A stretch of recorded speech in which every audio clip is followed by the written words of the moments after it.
Kuya Jim, sana masagot nyo ito. Normal rin po ba sa may anxiety yung buong gabi at buong araw nagpapanik tapos nanginginig yung katawan pati sa loob? Sana masagot nyo po, please. May please pa.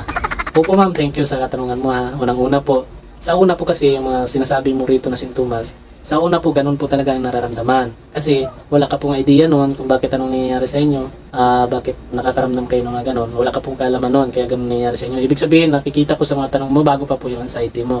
Ganun po yung mga nangyayari. Lahat talaga ito yung mga nanginginig ng katawan. Danas na danas ko po yun dati nung bago po ako. Nung unang kasagsagan po ng anxiety ko.